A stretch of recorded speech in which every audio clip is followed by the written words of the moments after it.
مرحبا مرحبا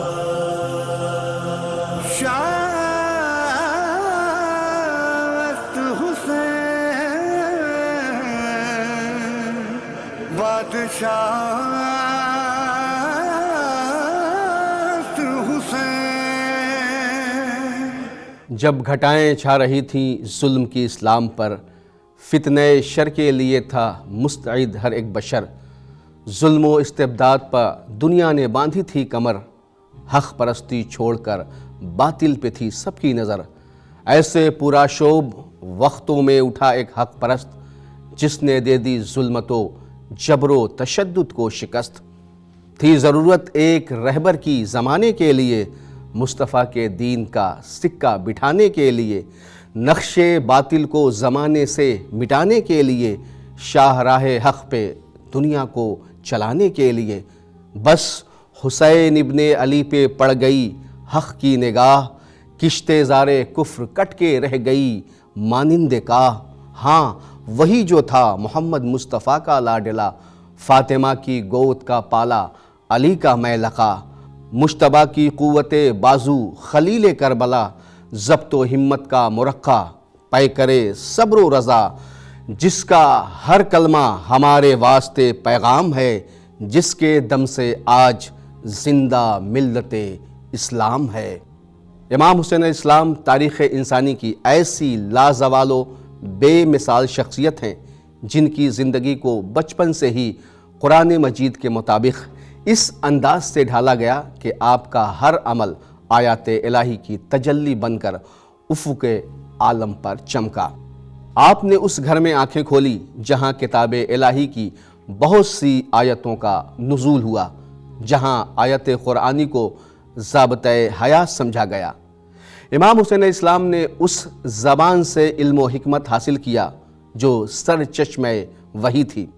آپ کی ولادت 3 شعبان سن 4 ہجری کو مدینہ منورہ میں ہوئی.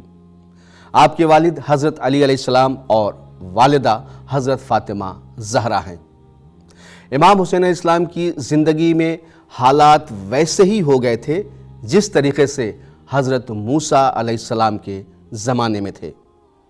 فرعون جو اپنے ظلم و استبداد کی وجہ سے یہ سمجھ رہا تھا کہ اس کی حکومت میں اس کے خلاف کوئی آواز اٹھانے والا نہیں، لیکن حضرت موسیٰ علیہ السلام نے اس کے طلسم کو پاش پاش کر دیا اور لوگوں کو اس کے ظلم سے نجات دلائی. اسی طریقے سے امام حسین علیہ السلام کے زمانے میں بھی حالات تھے. امام حسین علیہ السلام نے بھی عوام کو یزید جیسے ظالم و جابر سے نجات دلائی تھی، اس لیے کہ آپ کو خدا کی ذات پر اتنا یقین تھا کہ آپ نے کہا، خدایا جس نے تجھے پا لیا اس نے کیا کھویا، اور جس نے تجھے کھو دیا اسے کیا ملا. ایک روز آپ سے نافع بن ازرق نے پوچھا، ذرا اپنے اس خدا کے اوصاف تو بتائیے جس کی آپ عبادت کرتے ہیں.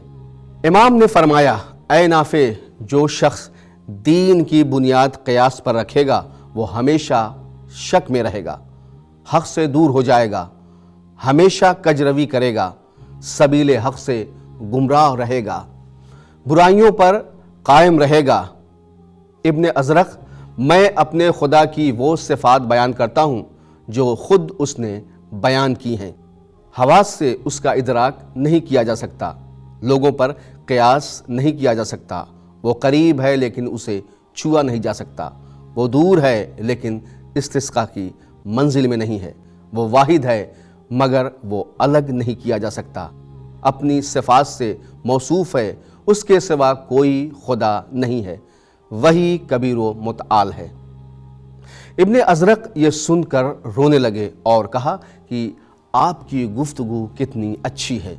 ناظرین، جب آپ کربلا کی طرف رواں دواں تھے تو آپ نے خلافت کے بدلنے، راہ حق میں شہادت کا تذکرہ کرتے ہوئے فرمایا، یہ دنیا ہی بدل گئی ہے، اس میں تغیر پیدا ہو گیا ہے اور نیکیاں منہ موڑ کر پیچھے جا چکی ہیں. اب تو جیسے برتن میں تل چھٹ رہ جاتا ہے ویسے دنیا میں نیکیاں رہ گئی ہیں اور اس دنیا کی زندگی ذلیل ہو گئی ہے جیسے زہریلی چراگاہ۔ کیا تم نہیں دیکھتے کہ حق پر عمل نہیں کیا جا رہا ہے اور باطل سے لوگ باز نہیں آ رہے ہیں؟ مومن کو چاہیے کہ خدا سے قریب ہونے کے لیے واقعی طور پر تیار ہو جائے۔ میں موت کو سعادت سمجھ رہا ہوں اور ظالموں کے ساتھ زندگی قابل تکلیف محسوس کر رہا ہوں۔ لوگ دنیا کے بندے بن چکے ہیں اور دین کی حیثیت ایک چاشنی کی ہو کر رہ گئی ہے۔ جب تک حصول معاش یعنی کھانے پینے کا ذریعہ ہوتا ہے، دین سے لوگ جڑے ہوئے ہوتے ہیں، اور جب مصیبتوں میں ہوتے ہیں تو دینداروں کی تعداد میں کمی آ جاتی ہے، یعنی دیندار کم ہو جاتے ہیں۔ امام حسین علیہ السلام کی اس گفتگو سے یہ بات صاف ہو جاتی ہے کہ ہمیں بھی دین کے راستے پہ چلتے ہوئے سماج سے برائیوں کو ختم کرنے اور اچھائیوں کی طرف لوگوں کو بلانے کا سبق ملتا ہے۔ ناظرین، ایک بار پھر سے میں امام حسین علیہ السلام کی ولادت کی اپنے تمام ناظرین کو بہت بہت مبارکباد پیش کرتا ہوں اور امید کرتا ہوں کہ حضرت امام حسین علیہ السلام کی اس گفتگو کو ہم اپنی زندگی میں شامل کریں گے اور ہم عمل کرنے کے بعد اس دنیا اور آخرت دونوں میں کامیاب رہیں گے۔ وَلِلَّهِ الْحَمْدُ وَالشُّكْرُ اولاً و آخراً۔ خدا حافظ۔